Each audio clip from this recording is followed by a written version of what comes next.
Modern versions of the PBS are all based on our knowledge of the conserved features shared by living cells. 1. The presence of a cell membrane. 2. The ability to capture and utilize external energy and nutrients and synthesize ATP. 3.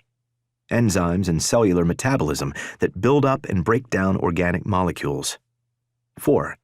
4 types of macromolecules made up of organic subunits, such as amino acids, fatty acids, nucleotides, and carbohydrates. 5. DNA and RNA synthesis and their replication. 6. Protein synthesis, DNA-RNA templates, and the genetic code.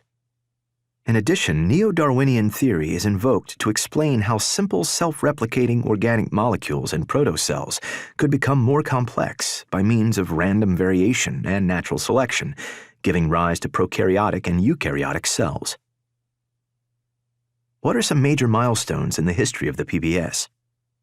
Darwin's warm little pond. Over a decade after the publication of his On the Origin of Species, Darwin's thoughts turned to the origin of life itself. In his now famous letter to J.D. Hooker in 1871, Charles Darwin included speculations that were far ahead of his time.